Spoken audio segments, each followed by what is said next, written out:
This cottage cheese wrap is made completely without flour, and honestly, I was surprised how well it works. The base is just cottage cheese and eggs blended with a few spices, and it bakes into a golden gluten-free wrap. First, you blend the cottage cheese, eggs, and spices until there are no lumps left at all.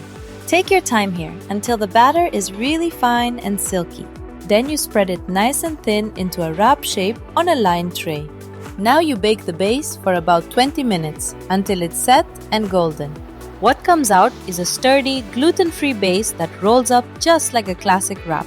Next, you spread it with hummus and layer on halloumi, avocado, tomato, cucumber, and plenty of fresh greens.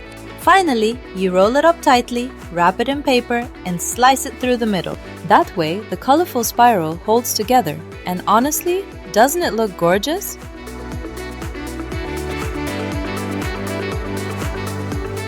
The full printable recipe is linked below. I'd love for you to try it. And I'll see you in the next one, lovelies!